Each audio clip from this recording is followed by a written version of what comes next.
Bom dia, amados irmãos e irmãs em Cristo Jesus. Estamos meditando o capítulo 13 de Mateus. É tempo da presente era que nós estamos vivendo, tempo da igreja. O Senhor estando no céu, esperando o seu tempo de retornar.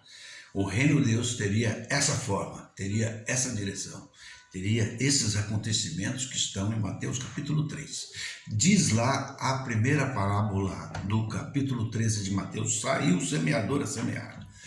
Essa parábola do semeador, ela relata os tipos de solos que vai ser encontrado nesse tempo, nesses 2000 anos que está sendo pregado o Evangelho, né? E a oposição que a palavra de Deus, que a semente vai ter. Ela vai ter oposição do mundo, a oposição da carne, a oposição do inimigo, não é? Ela vai confrontar. Se você vê os quatro terrenos que são lançados à terra, um pedregoso, um à beira do caminho, né? E outro no meio de espinheiros e a outra na terra boa, se refere à oposição que a palavra de Deus, que é a semente, vai ter nessa presente era que nós estamos vivendo. Isso tem ocorrido desde os tempos passados, antigos, né?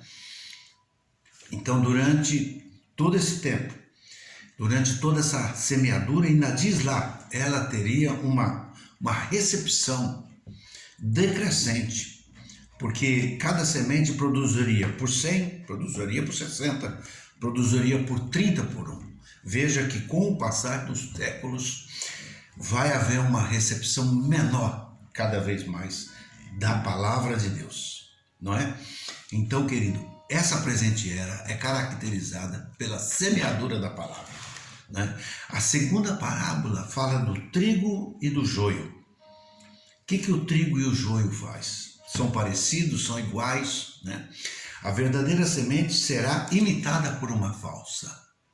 Nessa presente era, sempre haverá uma imitação da palavra verdadeira.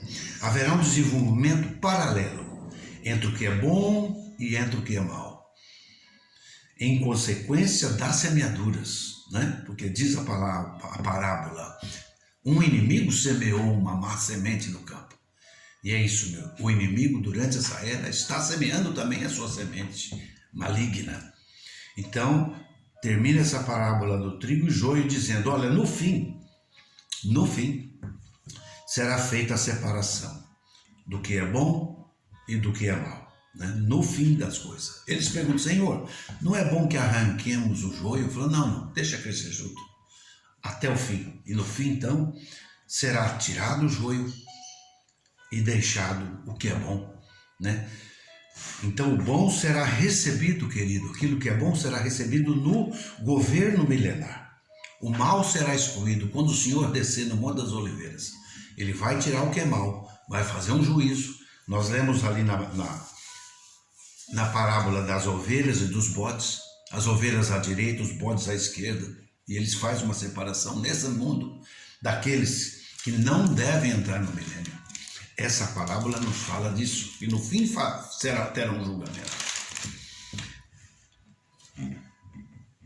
E o que vai medir se a colheita é frutífera, né? É se a semente é verdadeira, se a colheita foi frutífera. Se a colheita não tiver frutos, no caso do joio, que ele não tem frutos, a semente era falsa, né? Então não é julgado pela aparência, né? Então, meu querido, essa é a segunda parábola, né? A segunda parábola que fala do trigo e do joio, né? E ainda tem mais uma. A tônica dessa parábola do trigo e do joio é para os filhos do reino. Então ela está se dirigindo que no período da grande tribulação, né, os judeus vão estar sendo provados ali. E no final, então, vai haver essa separação, né?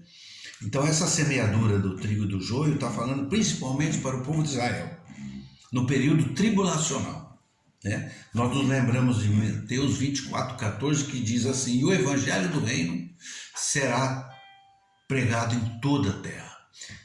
Claro, incluindo esse período tribulacional, não é? Então, os ímpios serão eliminados e os justos serão deixados no reino milenar com Cristo. Amém?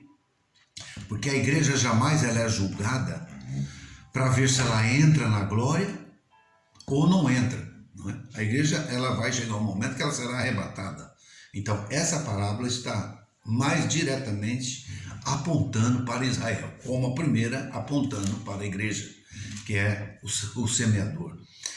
E a terceira parábola, o grão de mostarda, o que nos fala? Que nessa era que estamos vivendo, tem um começo insignificante o reino de Deus. A nova forma do reino, ela começa ali em Pentecostes, com aqueles poucas pessoas, não é?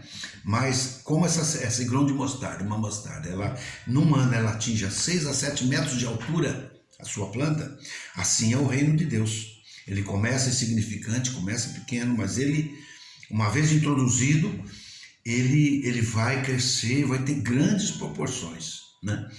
Começou ali em Pentecostes, veja hoje o tamanho da igreja, quantos salvos, quantas pessoas creem, né? A igreja do Senhor está aí, sim, ativa, né?